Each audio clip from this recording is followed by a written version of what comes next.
Welcome into the DNVR Avalanche podcast presented by DraftKings Sportsbook. Use code DNVR when you sign up for a new account to get amazing odds boosts every single day. Rudo, AJ, and Jesse coming at you live on a Monday. And we're talking about the value of the Colorado Avalanche trade assets. Wanted to get into kind of every angle of this. But before we do, Jesse, you have the news of the day coming out of Avs practice. And it's, nothing catastrophic and massive like the other day with all the injuries, but still quite a bit of news. Yeah, mostly just a lot more updates on some of that stuff you were talking about, a little bit more clarity about kind of the Avs' current situation. First and foremost, Bowen Byram was back out there practicing again with the team. This is his second day in a row going through practice with the team. He was wearing the red non-contact, but I put a video out on Twitter. I mean, he was going through drills at full speed. Obviously, when you're out there, I mean, you guys know, like, the no contact means, like, don't hit this guy. But, they're bumping into guys. He's boxing guys out in front of the net. So, looks like he's continuing to get better. He's not going to go to California. And Jared Bednar said that is literally for his benefit because the Avs are going to skate in one 30-minute practice the whole trip they're out in California. So he said, Byram's staying here. He'll skate for 4 days instead of one. So this is one of those cases where him not going with the team is actually probably the better thing. But Bednar said they are working towards that kind of being the next step. Him starting to travel with the team, being around everyone, that he's continuing to progress. EJ also spoke after practice, said that Bo seems kind of back to his normal self. He's, joking, having fun in the locker room. I can't remember who it was. Someone asked EJ if he's kind of given him any advice, being someone who's dealt with injuries and stuff. And he said, nope, I'm just kind of letting him do his thing. Everybody that talks to him is giving him the, how are you doing? How's it going? He's like, so I'm just not trying to add to that. If he wants to talk, I'm here. But sounds like things are positive for Bo. It is always funny when you see a guy in a non-contact and it's like, well, you can't hit me, but I can hit you. Yeah. I can initiate contact. Yeah. But yeah, so, I mean, he's definitely, no one's hitting each other at practice anyways, sure. but mixing it up. We're not at that part of the season where guys are trying to win a job and going to smoke one of their teammates. You do that. Do that in October. Straight up. So good to see him. He does have the tinted visor, but things are continuing to progress, trending towards him at least giving it a go back in the lineup. So obviously Gerard Landeskog, right? Yep. First, I asked Bednar if they were planning on calling anyone up for this road trip, and he said no. So they are going to roll with that same lineup that we saw last night for the games against LA and San Jose, obviously barring anything happening, having to make a call up between those two games. That is all for cap space reasons. Yep. I don't fully understand exactly how the accrual works down to like the dollars and cents. But basically for every day that they don't call one of those guys up, they are accruing cap space. They will have more to play with. The three of us were talking about it right before we started the show. I imagine that Landeskog will get hit with the LTIR tag here eventually. I don't necessarily think they'll do it for Gerard. But so Landy on LTIR combined with them not calling someone up should leave them with a decent amount of cap space come a week from today. And I think we're all in agreement. Look, if you're doing this, swing for the fences, right? Yep. Go big or go home. Yeah, if you're going to go through the hassle of doing all this stuff, I imagine it's for some reason. Yeah. Landy is still having his surgery today, so he will be under the knife as of today. But again, they're sounding pretty confident that he should be back in time for playoffs, good to go. He said it's not an MCL, ACL, PCL, meniscus, anything like that. Bednar said it wasn't something that he had heard of before, but everything is going according to plan as of right now. Curious what it is, because it's not like there are undiscovered parts of the knee. Well, That Landy, it's not like discovering a new island and adding an island on a map, right? Like, right. We have a pretty good idea of what knees are. Well, it was funny because like when he was listing off everything that it wasn't, I was like, that's a whole knee. Not much left. Yeah. There is not much left. So then here is this was kind of the interesting part of media availability. Bednar had made a comment about the fact that both Girard and Landeskog were dealing with lingering injuries, the stuff that's been bothering them all season. He said that G had been having issues with it early in the season. He had some treatment done and things were starting to get better and progress. And then it just kind of stopped working, fizzled out. It's really been bothering him. And so I asked him, I said, do you think that has impacted his play?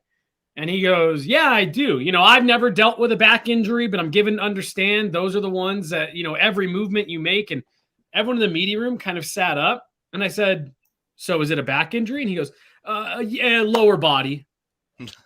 Yes. The lower body is the back. Confirmed. Yeah. We now know.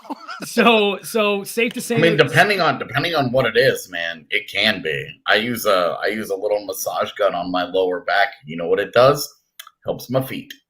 So yeah, there you go. The way that the body is all connected is it can be kind of a wild ride at times when you're trying to fix something that's wrong. So yeah, it sounds like it's something to do with his back. To that point, AJ, maybe it stems from his back, but it's affecting whatever. So that was definitely an interesting comment because again we had only gotten LBI, so it sounds like it's lower back for Girard.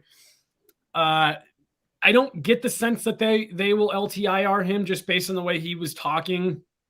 It sounds like it's just going to be about 3-4 weeks of treatment for Girard before bringing him back. And it's really interesting that they have it it's going to be 4 weeks. Yeah. But it's like, hey, we're going to just treat him like this we're going to give him this, we have this specific treatment plan. I find that to be an interesting conversation. Yeah. And obviously the LTIR for Girard wouldn't really do much for him anyways if he's coming back before playoffs start.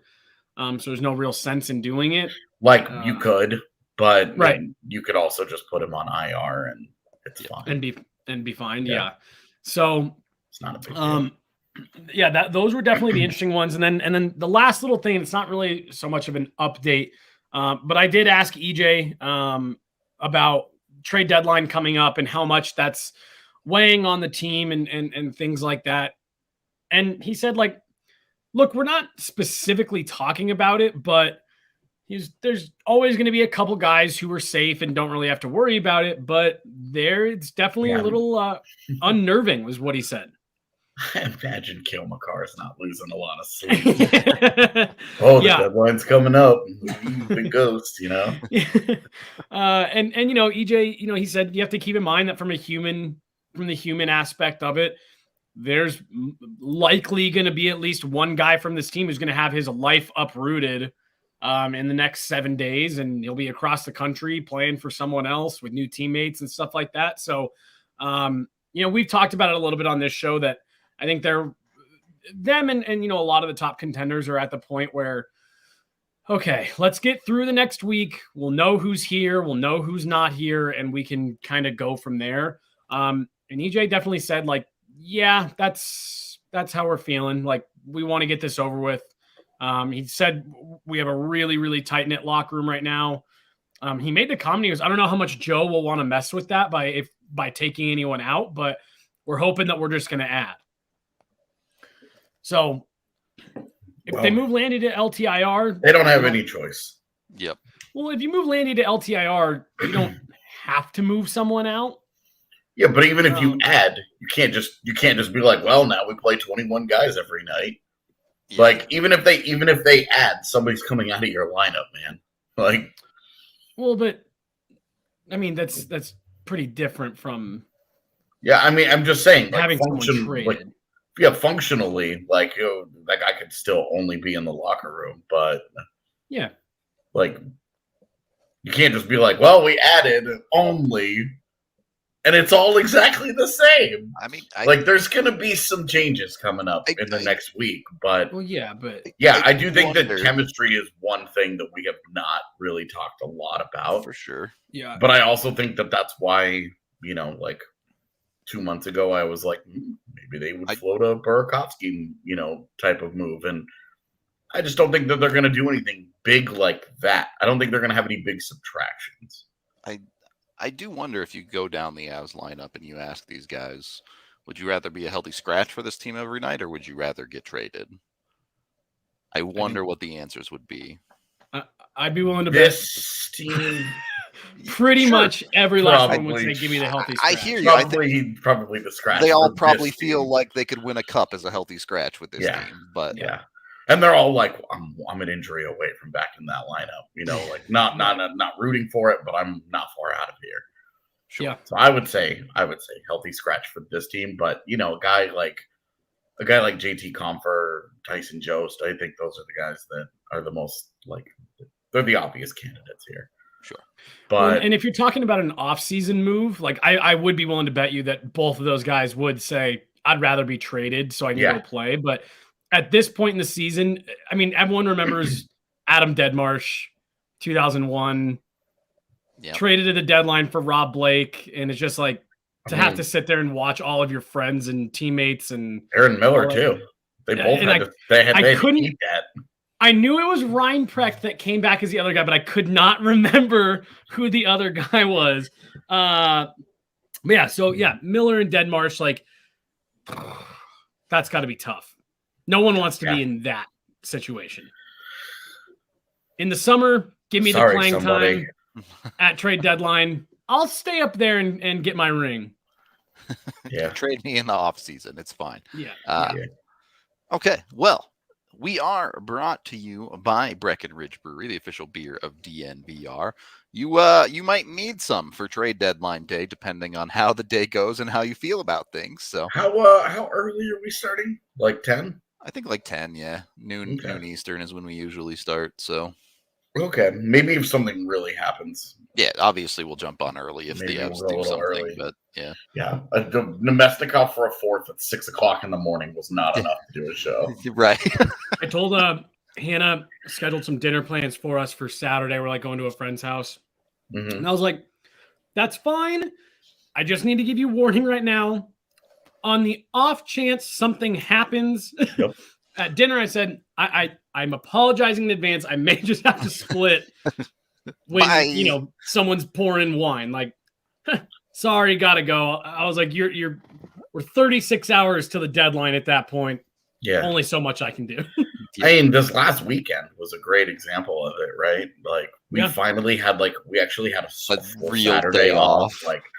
A whole day where it was just no pod, no weekday, no work, no meetings, no nothing. We didn't have to see each other at all unless we wanted to hang out and play games or whatever. There was no work obligation. And middle of the afternoon, I tell Z, I'm just I gotta go. I'm sorry. We gotta do this. The Avs There's just broke. Too much. Yeah.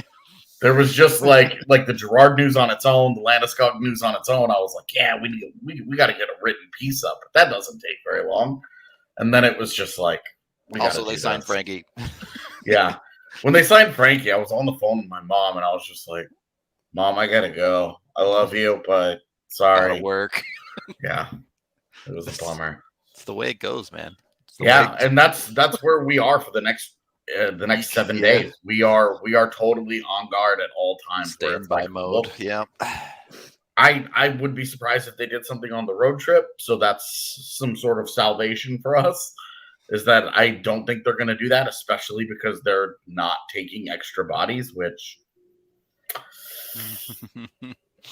I'm just saying, sometimes when a guy gets sick or a guy, the guy hurts himself in warm-ups or whatever. It's risky. There's a little bit of reap what you sow, but also they're trying to cut the edge here, so I get it. I'm going to circle back to this after we let Rudo finish his Breckenridge Brewery read. But yeah, I want to circle back to what you were just saying there. So go get yourself a Breck Brew. If Right. you're on standby for the next 7 days for Avalanche news for sure. Jump on that one. You guys actually jumped the gun a little bit. You usually cut off my DraftKings read, which is up next. That's usually the one that we call because it spawns conversation, and I just forget that this is the longest read in the history of advertising. So get on over to DraftKings Sportsbook. Use code DNVR when you sign up right now to get amazing odds boosts every day. They are giving, I believe this is even for non-new accounts at this point, but get in on this because they have given you 1-to-1 odds on Gonzaga winning in the March Madness tournament. It was minus 10,000 for the record without the boost. So it's literally, you can bet up to $50 and get free money. Jump on that. I don't even think you need the DNVR code for that one, but jump on that. Get in on DraftKings Sportsbook right now. You can bet on all sorts of stuff, whether it be college basketball, hockey, baseball, you name it. They got you completely covered on that one. With the DNVR code, you can also bet right now $5 on any team to win, and you get $200 in free bets. This is any team in the tournament. Any team. Pick a 1 seed. Pick a 15 seed if you think they're going to upset. I wouldn't. I would pick a 1 seed. Get your $200 in free bets. But if you got a vibe, go off on it. You can also do same game parlays all over the place, which are always fun. Picking little specific things that you expect to happen. You can take in pro basketball, take Jokic rebounds plus the Nuggets to win, and both of those things hit pretty darn often. So jump over on that one. Download the DraftKings Sportsbook app now. Use promo code DNVR when you sign up to get the $5 bet to win a $200 bet on any game in the tournament if you pick the winner. Must be 21 or older, Colorado only. Other terms, restrictions, and conditions apply. See DraftKings.com/sportsbook for details. And if you have a gambling problem, call 1-800-522-4700. Also, if you didn't tune in last night, Avalanche Party Bus, April 16th. It's happening. Avs versus Carolina game. You can go buy your tickets right now on the DNVR locker. They get you a bus to and from the bar to the game and back from the game. They get you good tickets. I believe it's in section 120 of the lower bowl of Ball Arena. And we're all just going to go hang out and have a great time at Ball Arena. It's going to be a big old party here at the bar. Well, we're not at the bar right now, but at the bar and at the arena. So, yeah, come have a great time with DNVR for what should be a dope hockey game for the Avs. All right, circling back around. Yeah, so just real quick, talking about they're not taking any extra guys on the trip, and you're going to run a risk when you do that. Something happens, and you just kind of have to deal with it. I asked Bednar last night. The full quote is actually in. I don't know if the weekly 5-on-5 just went up or if it's about to go up. It's up. It's up. So head over there and read it. The full quote is at the end of that article. But I asked Bednar. Would you like me to read it? No, because it's kind of a long quote. Okay. And yeah, go. Everyone should go read it. Word. I asked him about where is this team's focused right now, because they were talking about the 4 losses out of 5 nights, and I said, are you guys concerned about winning the President's Trophy? Had Calgary won tonight, they would have closed that gap to 6 points in the West. How focused you guys are on that, where you finish in the standings, versus we just want to be playing our best hockey come playoff time? And paraphrasing here, he basically said, we don't give a shit about President's Trophy, Western Conference, any of that stuff. He said it doesn't mean anything. They are focused on being at their best and putting the best product on the ice they can come playoff time. And I think they are fully prepared to, AJ, I think, the words you just used was, reap what you sow. Yeah, we're going to take some risks, and we are prepared to have to deal with the consequences of our actions because we are more concerned with what we are doing 7 weeks from now than, getting through these, a road trip or a weekend. And if we have to play short, we have to play short if that means it's going to benefit us come playoff time. So, it was really interesting. And he had like a very seriousness to himself when he was talking about all of it. Said he hadn't, said he hadn't looked at the standings all year. Like not even looking at him, not paying attention to him. So it's really interesting. There's a comment right there from Rob. Yeah, this team talked about that last year. We want to win the President's Trophy. We want home ice. That's something we want to do. We're focusing on that. That's a goal for us. I think they saw last year doesn't get you anything. Yep. They didn't even have home ice advantage. Got them game 5 at home. They just lost it. I guess that's true. Yeah.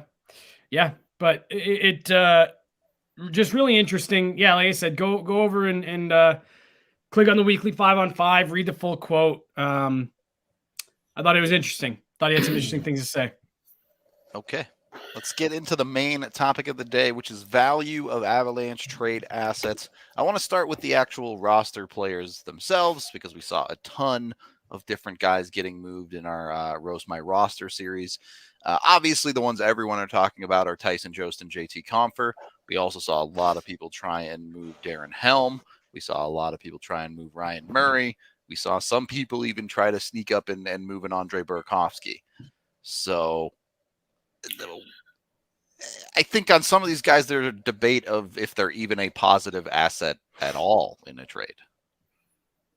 Yeah, so tough conversation there. Because if you're an opposing team, let's just start with Compher. Sure. I guess let's remove a bunch of names from this conversation.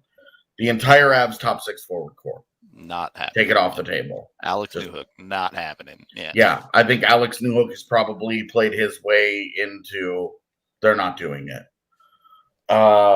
Okay, so you've got that. There are 7 forwards that we just removed from the conversation. Let's take away Taves. Let's take away Makar. Yep. With the injury, I would say we could probably take away Gerard. I would think so too. I'm a little iffier on that one.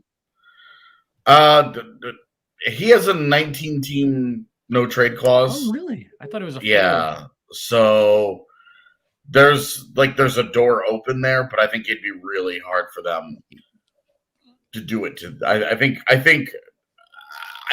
the EJ thing goes beyond business, and it would be very tough for them to move EJ. Yeah. The person before this run. I think when they get to the summer, all bets are off. They're going to do what they're going to do. They'll revisit the conversation, and whatever happens. But I think that they're saying, hey, he's been healthy for us. He's been, I would be shocked if they did that to Erik Johnson. That would be like cold. Well, and that would just be a very that would go very against the grain of the way that Joe Sakic has operated as a GM, and he's been very signs pro player. Faith and very pro player, very just pro his people. Yeah, the Avs people. Yeah, that and business is business, and if you can get a deal and you can whatever, right? Yeah. Then, look, if the Flyers are like, we want Erik Johnson, we don't really need anything else. Then it's like, sorry, EJ. Yeah, that's not there's a world, but I just think it would be. I think it would be hard to do. I think it would be hard for them to do. So we can take a bunch of these names off, and obviously neither goaltender is going anywhere. I think. Yeah. You just re-signed Frankie, and Darcy Kemper is playing great hockey for you. So I don't imagine that there's a goalie going anywhere. Yeah.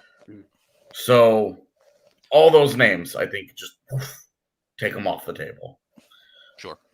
JT Compher's, if you're an opposing team, you're looking at JT Compher, and I think it's fair to ask what's the value. Yeah, because if you look at it, his last 3 seasons, he scored 11, 10, and 11 goals. Yep. So he puts the puck in the net. Mm-hmm. And that's a thing that teams are always going to value. He's right around. He's got a career high of 32 points with a 31-point season, and per game averages that would get him into the 30-point mark as well. Yep. Last year and this year. He's a relatively good playoff performer too for the Avs. He has 19 points in 43 playoff games. So yes, and he's chipped in points in each of their playoff runs. Now, this most recent one last year, he only had 2 points in 10 games. But he has been, and scored some big goals. He scored the game-tying goal in Game 2 of that series against Calgary. Yep. That, they were on the verge of going down 2-0 in that series. We saw how that whole thing turned around. McKinnon scores the overtime winner, and we remember that. But Compher got the game-tying goal. Mm-hmm. And he's been a guy that has come up with some memorable goals in recent years. So there's that. And as a guy that has moved all over Colorado's lineup, that's your selling point if you're Colorado. Right. JT Compher can play anywhere in your top 9 forwards. You probably shouldn't play on your second line, but he can moonlight there. He's right-handed. He can take faceoffs. He's actually doing a good job in the faceoff circle this year. So you're talking, he plays. He can play on both. Yeah, plays on both special teams units. He's 26, and he's only signed for 1 more year at $3.5 million after this. As, of course, I say he's done a good job in the faceoff circle, and his faceoff percentage has gone down. So it was at like 51 like 2 weeks ago. Now it's 49. So, but ultimately, he's lost 5 more faceoffs than he's won this year. So it's not like a catastrophic, right? Look, that's like one good. That's good for an Avs player. Okay. Yeah, like one good night and he's back on top of it in the faceoff circle. So, in fact, the Devils game is the reason why he's negative. That's it. That's why he's -5. So you're saying like Compher has value as a guy, but on a championship team, we've seen him disappear a little more each season. Yep. Now he was huge at the start of the year this year. It felt like he scored all of Colorado's goals this first month of the season. Yep. When they had all the injuries, right? Like it was a total mess. And Compher carried the offense. But since then, it's been a lot more of the Compher that we saw last year, who scored a shitload of points right at the end of the season, just to make it look passable. Yep. Because the first 30 games of the year last year, he had 2 points. So with Compher, it was kind of the same thing with Compher this year, but in reverse, where he just had not been very good. He just had not been really good enough offensively for you. 16 goals in 18-19. Yeah, well, and he can shoot. Crazy. He can shoot, man. Like he's not a bad shooter. When he goes to the net. Yeah. And you're seeing here, he has 3 points in the last 2 months. All 3 of them goals. He has no assists since January. Jeez. And that's kind of surprising because when you watched him in college, he was a playmaker. And when you watched him in San Antonio for the 1 season, he was a playmaker. He's always been a guy who has playmaking elements. And you're kind of wondering, where did they go? Yep. And I think, look, it's funny now, but he got overpaid. Yep. I took some shit for saying it the day he got signed, but he got overpaid by a little bit. I don't think it's drastic. The people that want to pretend like he's fucking useless or he's $1 million player or anything are high. Because guys that score you 12-ish goals every single year, they're always going to have value in the NHL. They're just always going to. Well, then again, when you combine it with a lot of the stuff that you're talking about here, face-off guy, kills penalties, has played on the top power play unit, with Nathan McKinnon, Cale McCarr, he's played in that group. Right. You are always going to – those guys aren't readily available in the NHL. It's hard to find guys that are as versatile as JT Compher has been for the Avs. Maybe not as much this year, but throughout his tenure here, he's done a lot of things that's hard to find. I think part of that versatility, especially that's going to interest teams, is he's a guy that can play center. And the Avs haven't needed him to play center a ton, despite him taking faceoffs this year, because they have Alex Newhook, because they've run a rotating cast of centers on their fourth line over the season. Teams see centers and value goes up. It's just a fact of the NHL. Yeah. So. Yeah, straight up. And maybe that's why he ended up getting paid by a little extra, was because he has the center to his name and they're just more valuable. You look at his fancy stats and he doesn't drive play offensively, but he's always been a decent shot suppressor. He's always been kind of a low event guy, so you're trending more towards not a lot is happening out there. But ultimately, you're talking about a guy that, like, for every pro there's a con, but for every con there's a pro. You know, like, you can just match it. He's 26 years old. He'll turn 27 later this year. I think it's next month, actually. Yeah, April 8th. Thought so. So he turns 27, like, right in his prime. Whoever wants to go and get the guy is going to have 1 year, and then they're going to have to deal with the free agency tax to re-sign him. But I don't like this talk around JT Compher that he's totally without value. Sure. Because I think there are plenty of teams. You look at, I'll use the Winnipeg Jets as an example, because I think they're a wonderful example of how thin the margin is between a quality team that can contend and a team that's fighting for a playoff spot that you don't take very seriously. They have a high-end goalie.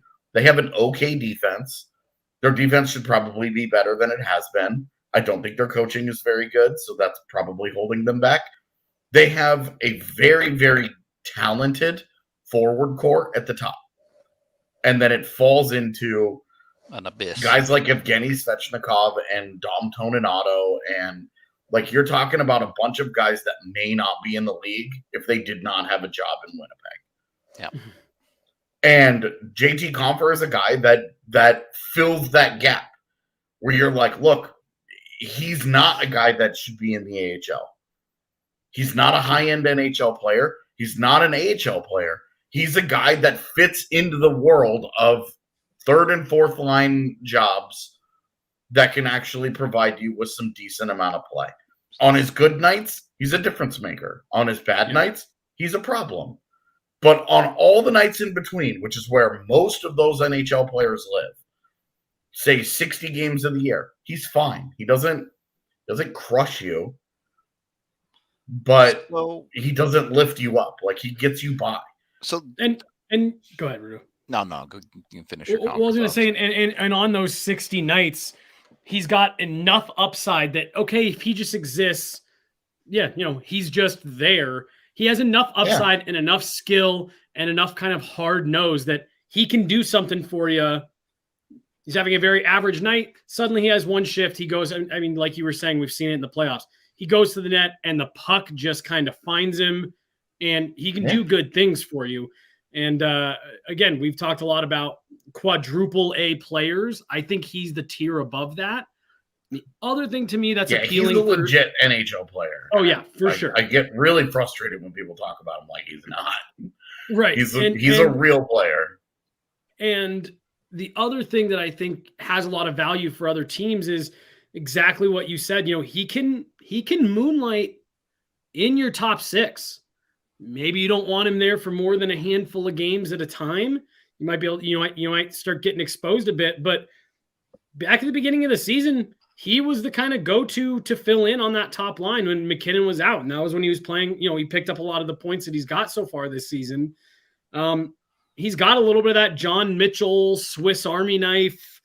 You can move him up and down. He's just talented enough to play with kind of whoever. And it's easy to forget. This is this Avalanche team is deeper than 98% of NHL teams. There's a lot of teams that would happily take a JT Compher in their middle six.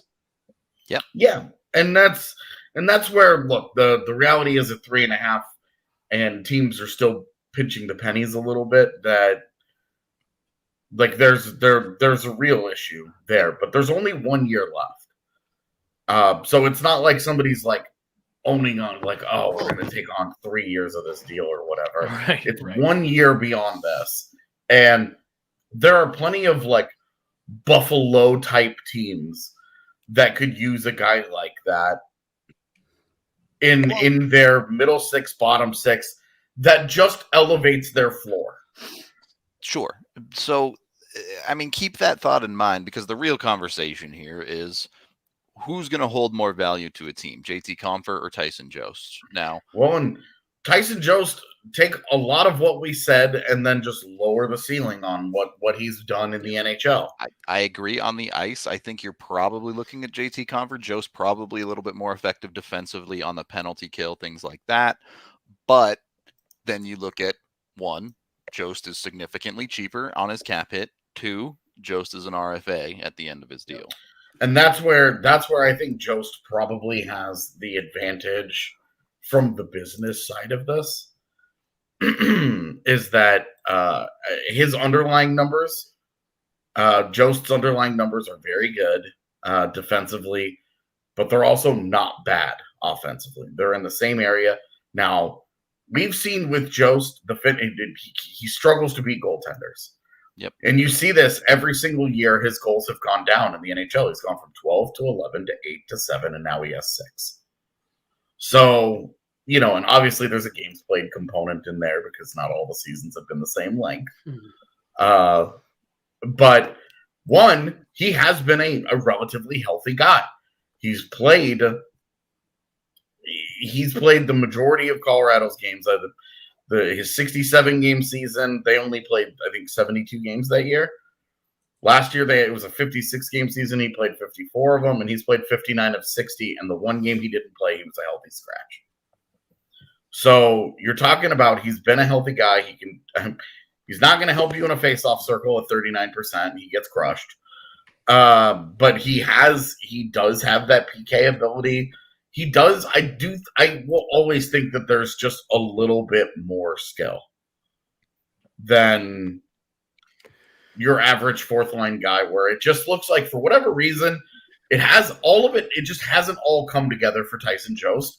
And I think we're all probably in agreement that at this point in Colorado, he is who he is. The lineup got too good ahead of him.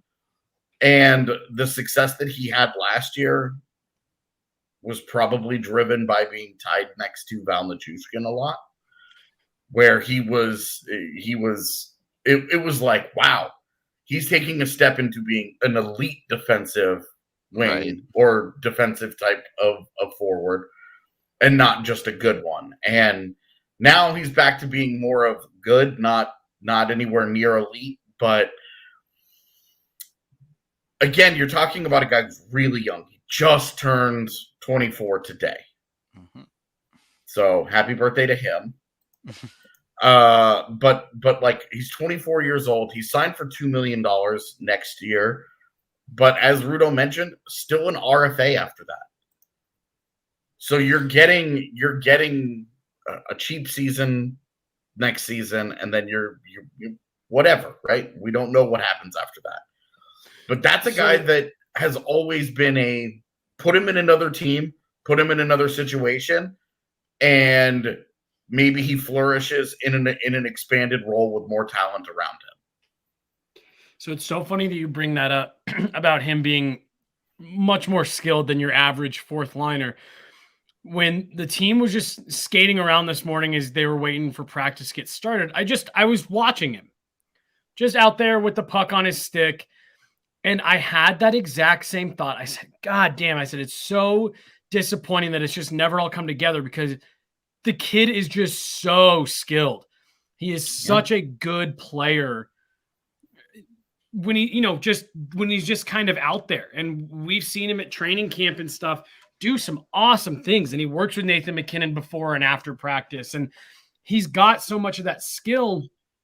It's just struggled to all come together. And I have long had this, I'll call it a conspiracy theory, that the year that the Avs traded Matt Duchene and went on kind of the surprise run to the playoffs where they were bounced by Nashville was maybe like the worst thing that could have happened for Jost.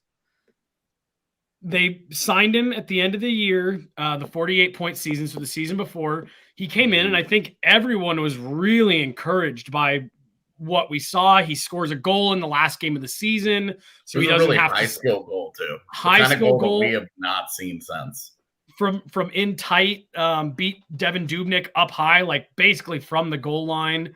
Well, it had he had the stick in his feet, and he moved the puck around the stick on the fly, and then beats him high like that, and it was like short side, yeah. You're like, oh my god, the kid is gonna be so sick. And so you see that, and you're like, all right, now he doesn't have to sit all summer thinking that he didn't, or knowing that he didn't score.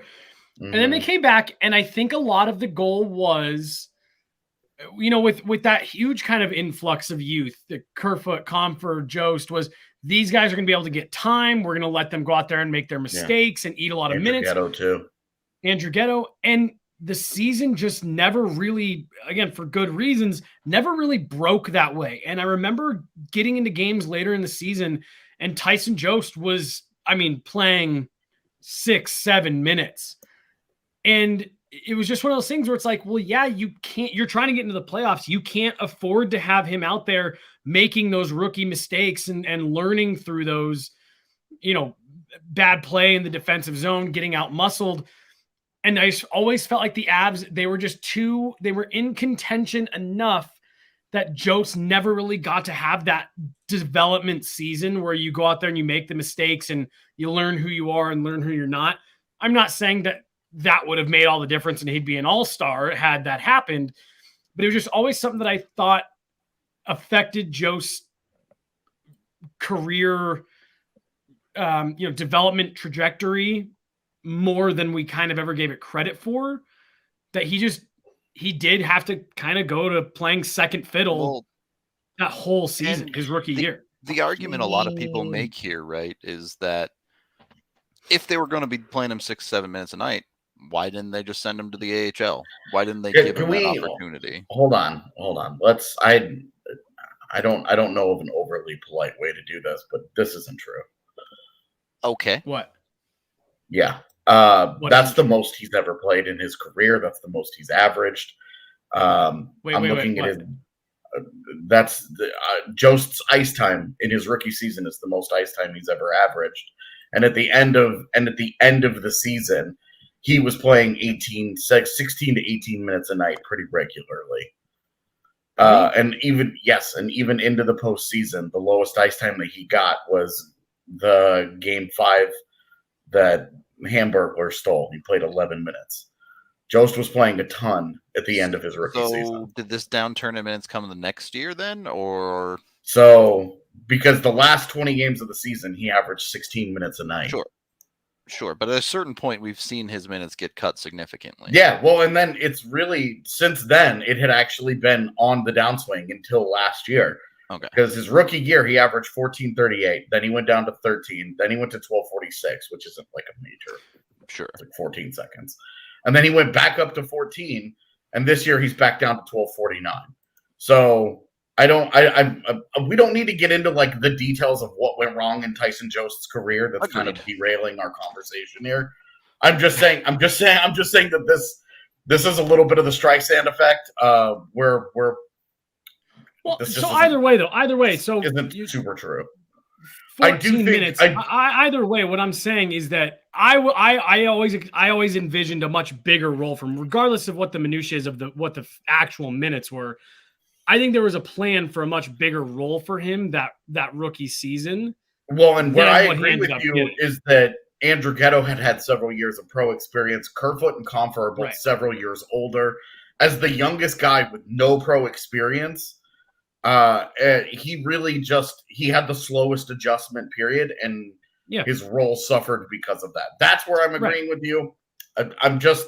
I don't want to get into like the details of this because we're supposed to be talking about trade deadline value. Cut it back. What are teams? So if you're valuing Compher versus Jost, it's really about what you want.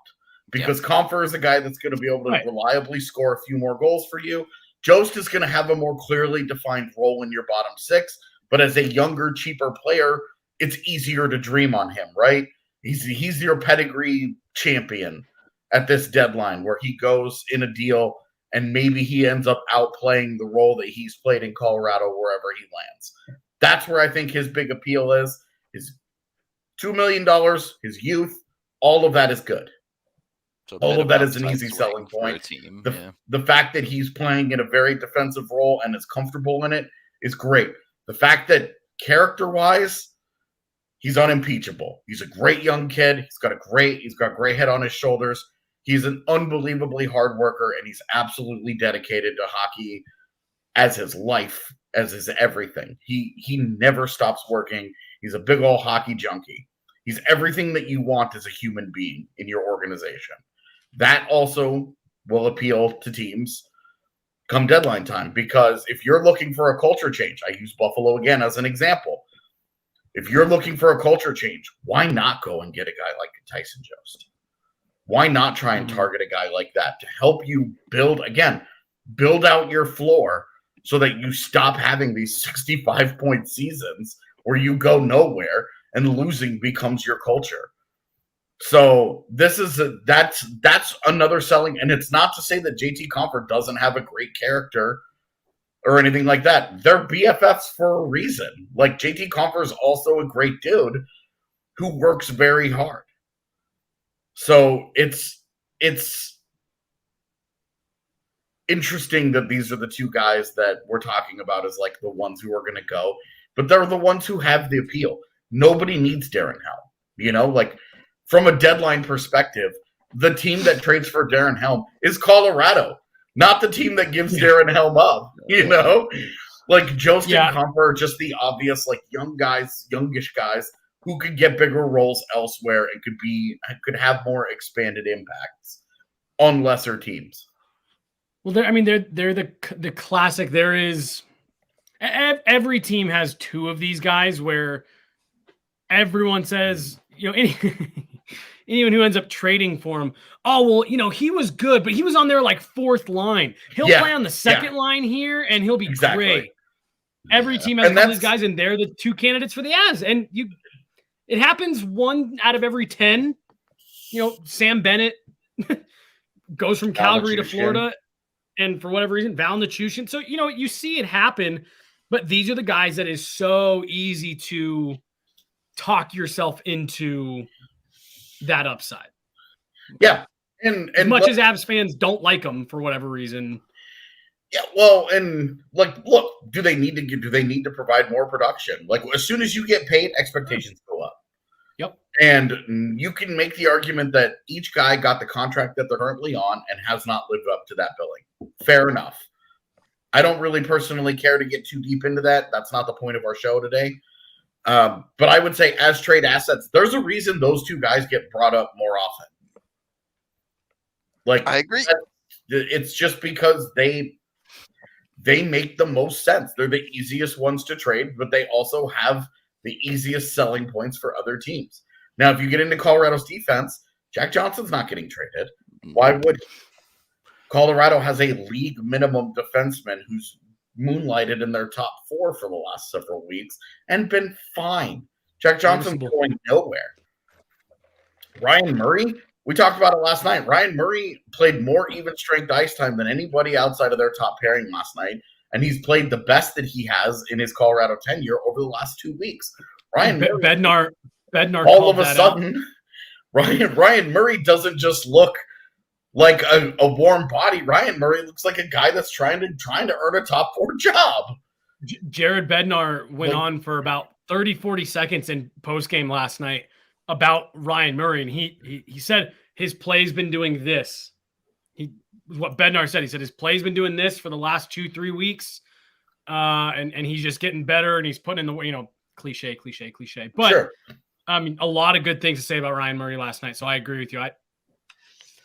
Again, like we said with EJ, if one of those teams that's on the list says we really want Ryan Murray, they'd do it. But I don't know if they're looking to move him given the way he's playing right now. It's just the case with any defense, right? I think we all agree the Avs are probably looking to get better on defense at the deadline.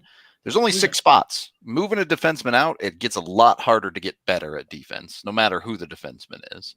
So, you know, if you're looking to add defensive depth, you can't just start moving dudes off of your defense.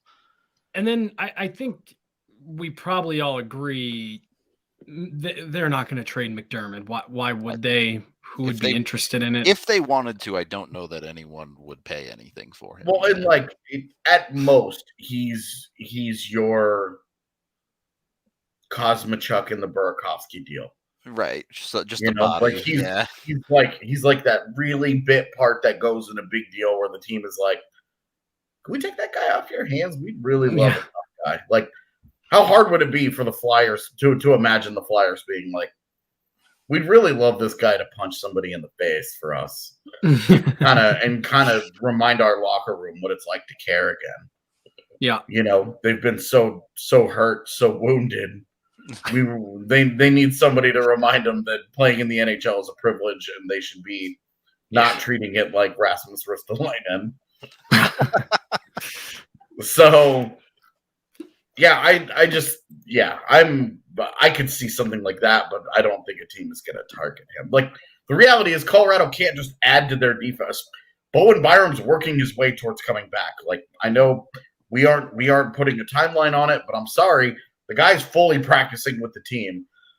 They talked the fact that he's not traveling with the team specifically because of it's to his own benefit, right? Tells you that had this been a more robust road trip, he might have freaking gone. Yeah. I don't know how you do this if he continues to progress and he has no issues. I don't know how he doesn't return at some point this season. Yep. So you can't if they're going to add on defense. We all feel like they're going to add on defense. We all feel like they should add on defense. They can't just do that and not move somebody. Ryan Murray on the expiring deal. $2 million Ryan Murray on the expiring deal is just sort of I think he's just sort of the sacrificial lamb. I don't know. I think they could run an 8D lineup. I think it's reasonable. And, you know, McDermott goes back to being a forward permanently at that point. But okay.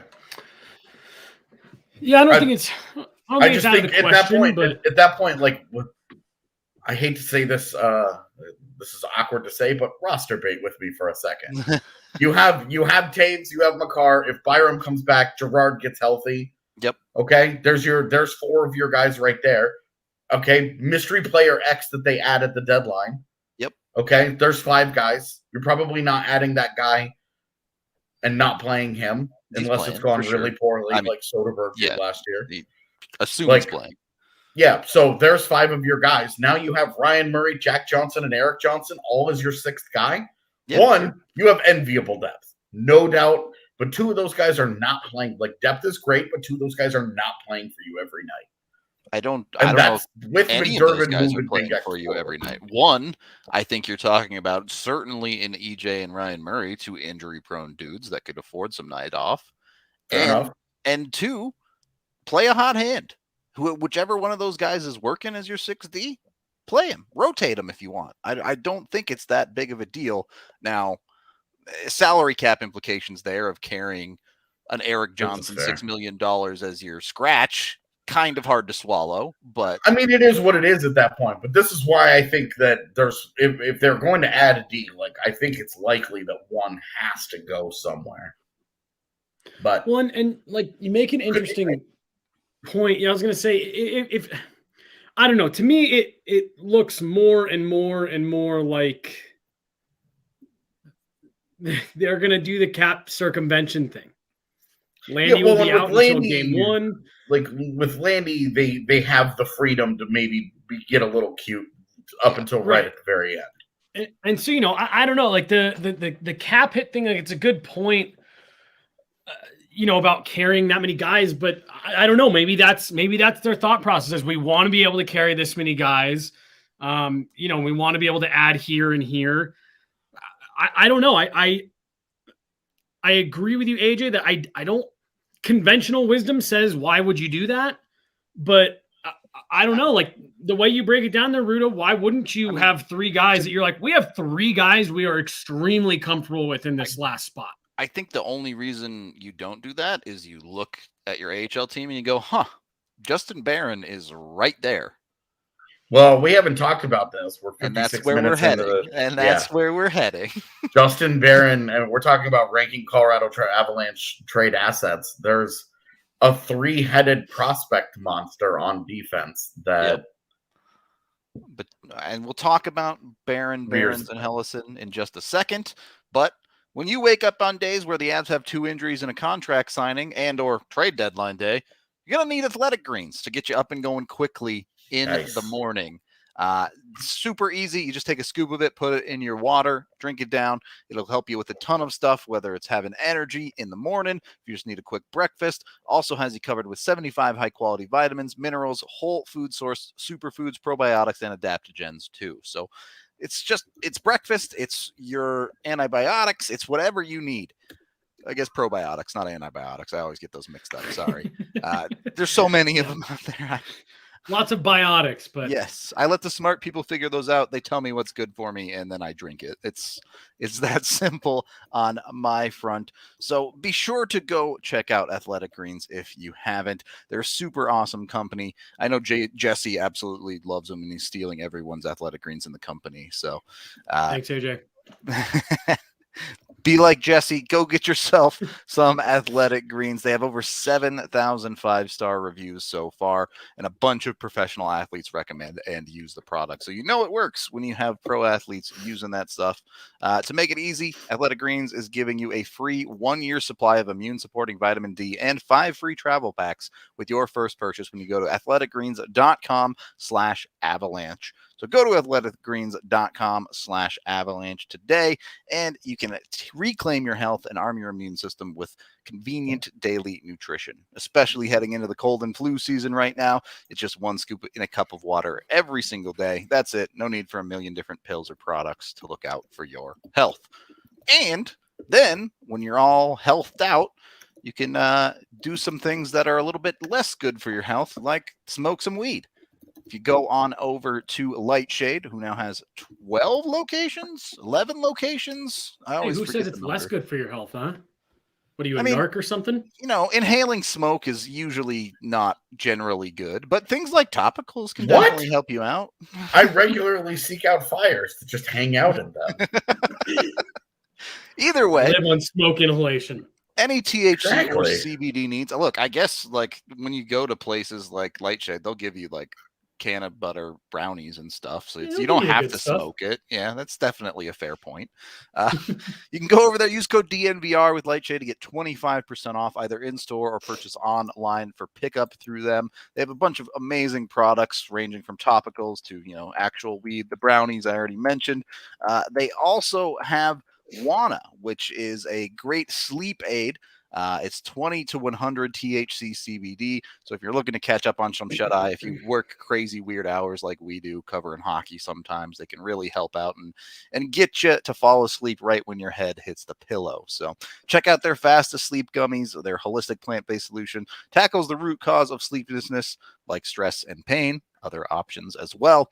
Go look at them. Go to Lightshade. Go get everything you need. Between them and Athletic Greens, you'll be living right for sure. Third period of the DNVR Avalanche podcast presented by DraftKings Sportsbook. I want to talk about the 3 defensemen. I do want to have this conversation first.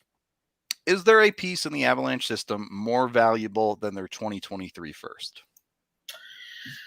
So this is super interesting because the world has fallen over itself to talk about how special 2023's first round could be.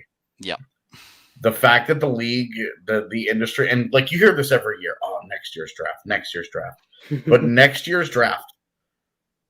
Between Michkov and Bedard.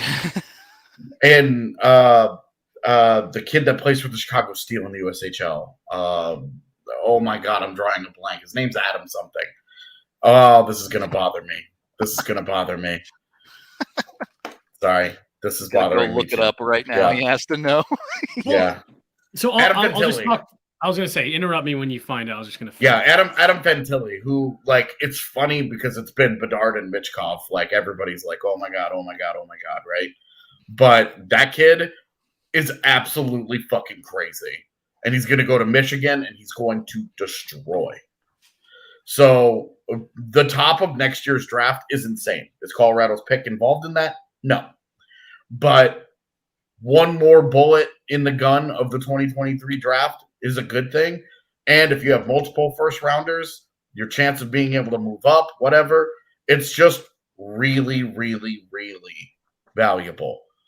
Yep. So a 2023 first is going to have more value this time around because of how people view next year's first round than it normally would trading a first round. Because normally when you trade a first round pick the next year, it's like teams are like, I really want a first rounder this year. I really don't want to mess with like kicking this can. I want to make the pick and move on. But because 23's first round is viewed the way that it is, it is probably a little more valuable than normal. It's because the next year's draft class is, we're going to look at it like we do 2015. It's so good. That draft pick it's the mystery box, man. A boat's a boat, but the mystery box could be anything. It could even be a boat. Like that's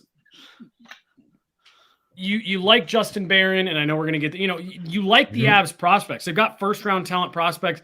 Justin Barron has played some NHL games this year. Yeah, but there is something about the unknown quantity.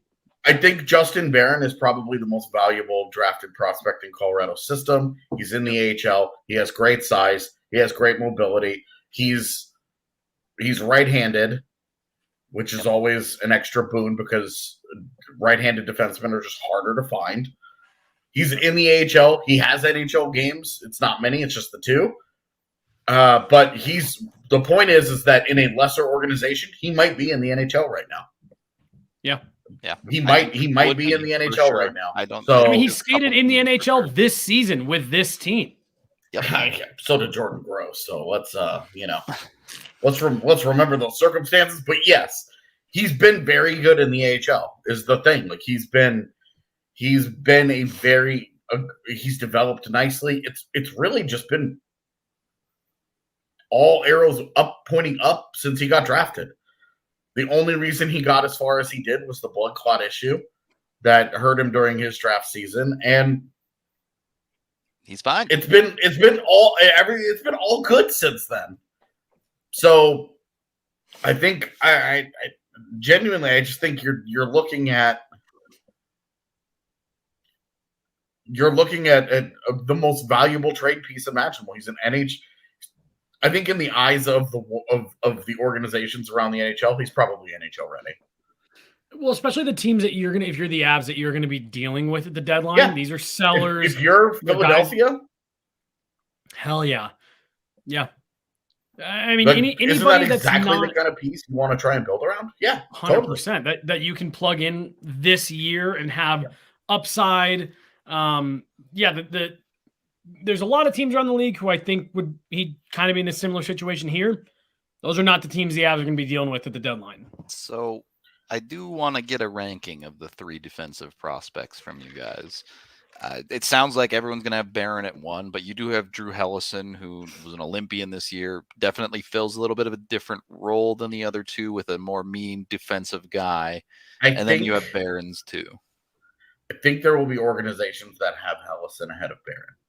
Because they're going to value what Hellison does into their own culture, their own identity a little bit more. We value Hellison the way that we do because we say, oh, he's something different. He gives them more of that mean, nasty edge, that snarl.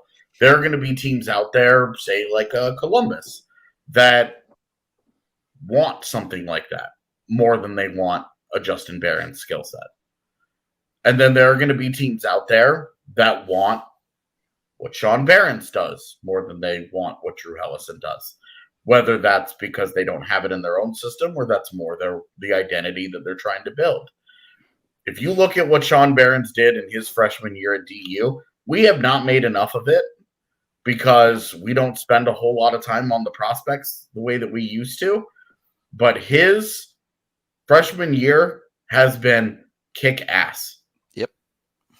He has put himself into he is a no doubt in my mind top 50 prospect in the NHL.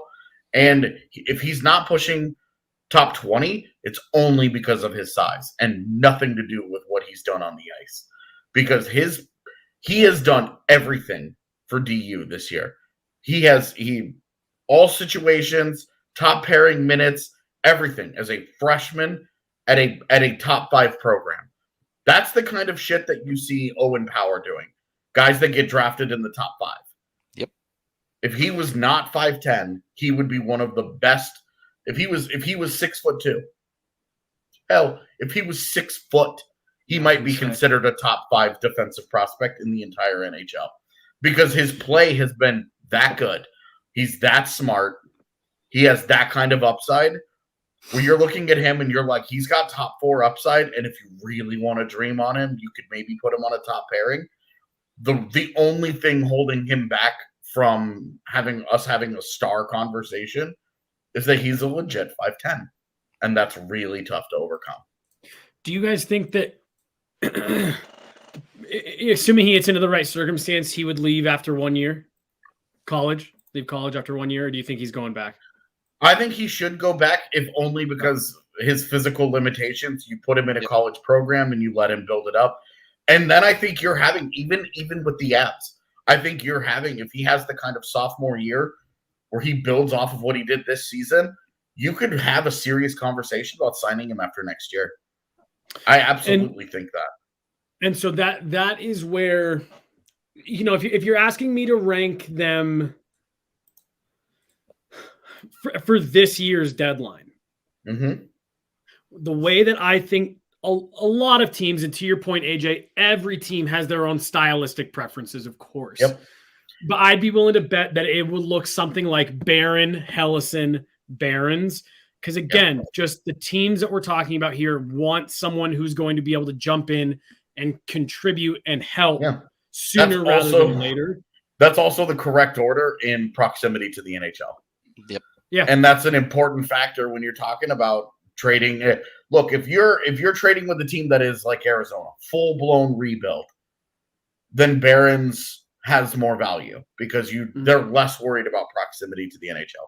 If we're talking about the Flyers are more worried about, hey, we want to get talent and all that. And, Barons might be a redundant skill set to Cam York anyway, but they want to compete next year. They want to get a guy that can help their team next year. So proximity to the NHL is an important factor in how they're making that list. And then, AJ, you and I did a TDSP 2 weeks ago, I think, where one of the things we talked about was weird biases in scouting and drafting and stuff like that. Yeah. And I'm not saying that it's a weird bias, but Drew Helleson went and played at the Olympics. Wow, he's played against grown men, professionals, and he went out there and held his own. There is, again, right, wrong, and different. There is value a letter to that. At BC. Right. So, I just think that there's a couple things at this year's trade deadline where I agree with you about Barons. If he had a little bit more size, maybe he looked at differently. But I do just think there's going to be a little bit more value put on Hellison because there's just a little bit more there to go on for you to believe this guy could help us.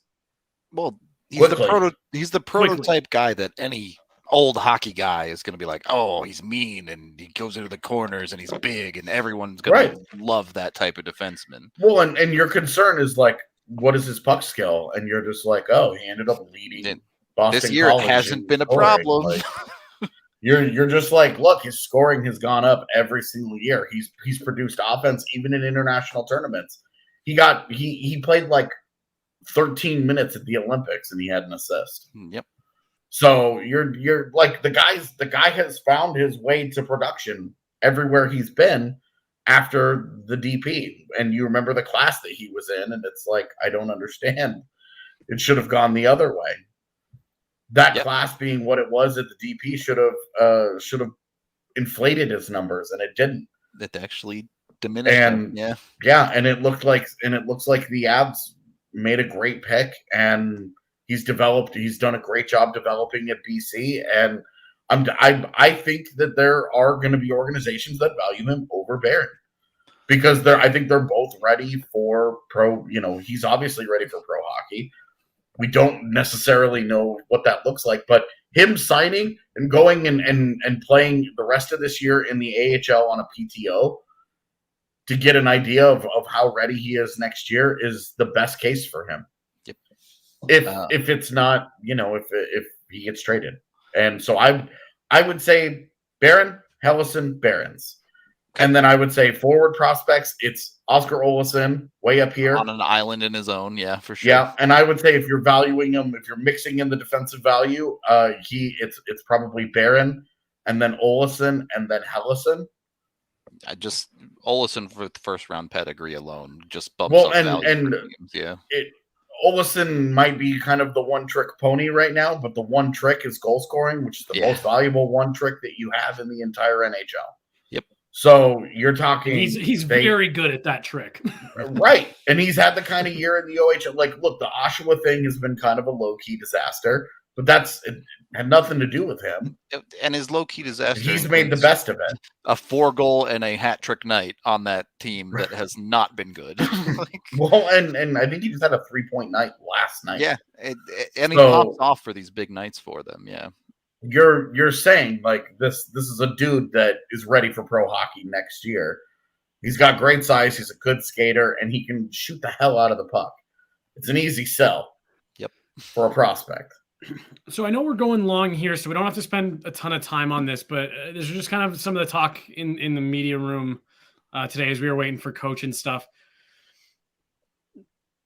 The Martin Couts, Shane Bowers of the world.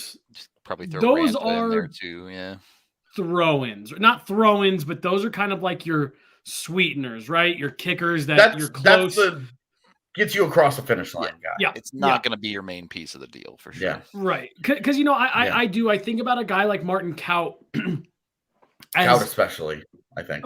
A really interesting piece, again, for some of these teams who want guys that they can plug in. There's enough there that, Joe Sakic definitely has enough to sell where it's like, hey, look, we've called this guy up. He's contributed a bit. We just don't really have the room for him. Again, that's another guy kind of going back to what we were talking about with like Compher and Jost. Oh, he's on the fourth line there. Imagine what he'll do here. Same thing with Kaut. Like, it's easy to be like, oh, he's in the AHL because we're just so deep. Right. And people always look at AHL production and they're like, oh, and it's like, yeah.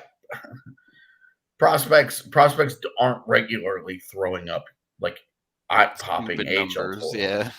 The ones that are usually like really high picks. It's Alex Newhook, and you're like, oh my god, is this guy actually incredible? Or it's like Peyton Krebs and Jack Quinn, who are all playing on a line together, where you're just like, yeah, these guys are destroying because they should be in the NHL. Yep. And they're doing it all together. And with Kaut, it's like Kaut has always been sort of interesting, just the type of player that he is, where you're like, the guy's good at everything. He's smart, but he's malleable, and he's not an alpha personality, so he doesn't just take over games. But he can do so many different things to help you. It really just sort of depends on the line that he's on, because he just fills whatever role was asked of him on any given line. And that's hard to value. If you look at some of the really high-scoring young guys in the AHL, most of those guys pop for a specific reason. Kaut's just sort of he's just a tougher valuation because of the type of player that he is, which is both valuable but also like hard to evaluate and project in your lineup moving forward. You have to have a vision for him. You have to have a plan. Him, Sampo, Bowers, Maltsev, I think, is another one. Those are all guys that you can see as being over the finish line guys. Yeah, I would be pretty annoyed if they moved Maltsev before really giving him a. But I guess he's gotten 18 games this year and has scored no. Yeah, so. You have a weird love for Maltsev for sure. I just think that he's what they need. Like that's I hear you, but I had that with Kamenev. I don't know why. There was just something like when Cam Adams' skill really level jumped every 4 games. Dude. Where you're like, bro, right? What are we doing here? That was what it was. It was just like when he wasn't fucking injured, it was just you'd see him, and every now and then it's like, oh my gosh, if he can just find a little bit more consistency, and then you'd be like, wow, I can't believe he was scratched for the last 5 games, and he played like 11 minutes in each one of them, and he was just that unnoticeable. But he was my like irrational love for this guy player that I always was hoping he'd take the step. You have NHL pieces in Comfort, Jost, and maybe Ryan Murray. You have non-NHL roster pieces, which probably starts with their 2023 first. Barron, Olesen, Hellison, Barons, and then kind of the rest of your prospect pool of actual interesting pieces with Kaut, Bowers, Ranta, if someone is interested in whatever other piece you have. The one piece I did want to talk about before we close out here is Annunen. Is he off the market? Don't mess with that. Okay. Now, I'd like if he gets you across the finish line in a blockbuster, like if you're trying to get Giroux and Sanheim, for example, if he gets you across, and like obviously he would make no sense because they have Carter Hart, but I'm using this as an off the top of my head example of he's the last piece that they ask for, and you're just like, well, this gets us across the finish line. We have Frankie locked up for a couple of years. We have confidence that we're going to bring back Kemper for the next few, for the foreseeable future. We really don't want to give up on this guy. He's right there for us, but also is worrying about our goalie prospect that may or may not be a starter 4 years from now, going to stop us from doing the move that we believe puts us over the top to win the cup now. Yeah. So I think if that's the case, then you're open to it. But if it's not a major, major blockbuster like that, Annunen should not be involved. Okay. So final thoughts. We both expecting something, both of you rather expecting something big today, or not today, Monday, next Monday, 1 week from sometime between now and the deadline, probably when it's most inconvenient for us. Yeah, no I doubt. think it'll be. I think we'll see a domino fall this week. I don't know if it'll be the big move. I don't know what it'll be, but I think this week they'll start doing some work. I mean, the trend over the last few years. 1,000th game is Thursday. And that's been kind of the benchmark we've all been waiting for to say, okay, he gets 1,000 games with the Flyers. Then after that, all bets are off. Yeah, they've already announced that they've got a big pregame ceremony planned. I think they're actually doing it before warmups because there's a new NHL rule that if you do any ceremonies after warmups, they have a maximum of 5 minutes based on the PR. The Avs didn't listen to that for Jack Johnson's, but okay. Based on the PR thing that the Flyers put out today, it looks like it's a pretty robust ceremony. So yeah, I mean, I imagine that they'll do that. And then, starting Friday, that Chuck Fletcher's phone is going to be ringing off the hook, I think.